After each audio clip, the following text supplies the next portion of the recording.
Hi everyone and welcome back to my channel. My name is Ray. What do you think is good that is happening with COVID?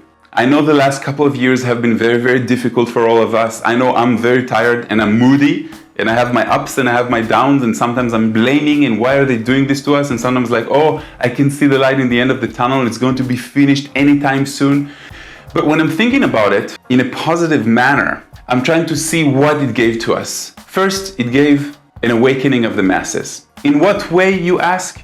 The masses are now aware that the media changes and alters the story according to its own necessities.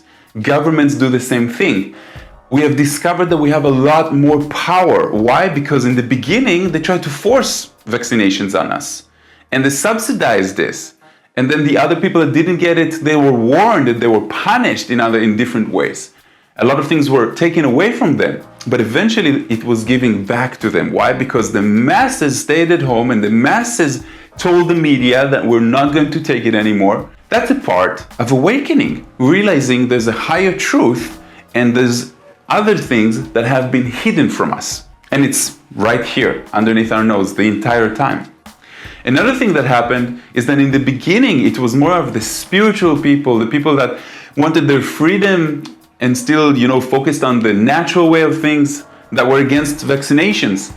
And then eventually, after the first shot, the second shot, everybody realized that it's not really working, and a lot of people get sick, and they noticed that there's no connection between getting sick and getting the vaccinations and the other way around.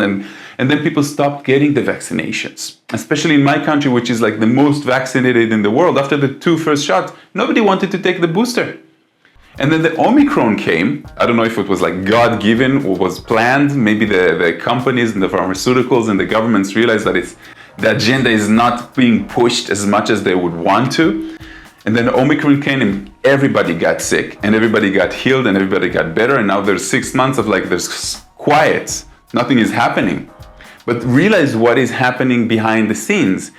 I think there's a light in the end of the tunnel.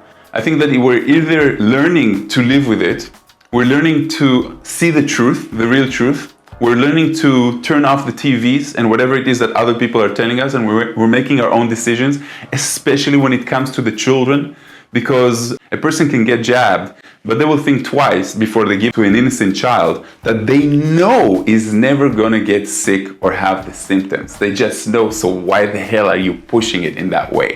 There's much more awareness to codependency, to global unity. Once people suffer together, then you cannot break them apart, right?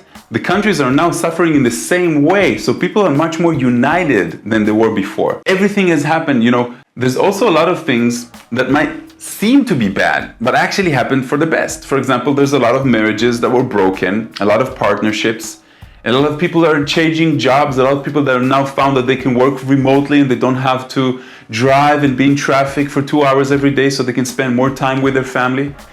Relationships that didn't last are relationships from the beginning that weren't supposed to and didn't have the stability to be strong enough and support both partners. So that's also a good thing. And all this had to happen. Why? Because somebody came and shook the tree. And they said that if the tree's roots are not deep enough, then the tree cannot survive a storm. And this is a storm that has happened.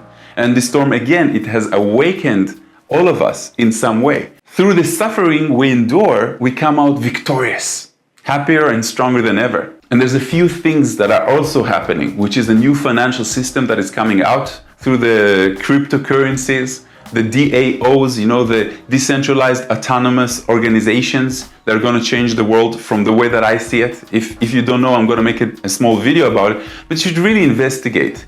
You can see more NFTs in the media, you can see more DAOs in the media. Read about it just a little bit. These are the things that you do want to support, you do want to give your energy to. So from where I'm standing now, and I have to tell you, I'm not very stable. 2 weeks ago, I hated the COVID and I couldn't go skiing with my friend in Europe, and I had to get the green pass and other stuff like that, but I can't and I can because I got sick and I got better and stuff like that. Today, I'm seeing it from a completely different point of view. A lot more positive, a lot more attention-wise, a lot more trusting in the divine plan that is supposed to lead us in a certain direction. And I can guarantee that from within, it seems like we're much more in the suffering, But when we get out of it, we will realize why it had to happen. We just have to trust, you know? Trust the system. Trust. We just have to trust. We have to trust the system. The godly system I'm talking about, not the governmental system. But we have to trust the way that things are working. And look at the positive. When we look at the positive, we attract that type of vibration a lot more than we did before. So I know it's hard. Trust me. I know it's hard. I know, you know, I've been going through the motions as well. I haven't been able to teach like I did before. I didn't have time. I have to take 2 more jobs in order to support my family. I don't even have time to create these type of videos, you know? So thank you very much for watching me, my friends. My name is Ray. This is my channel. Subscribe and enjoy.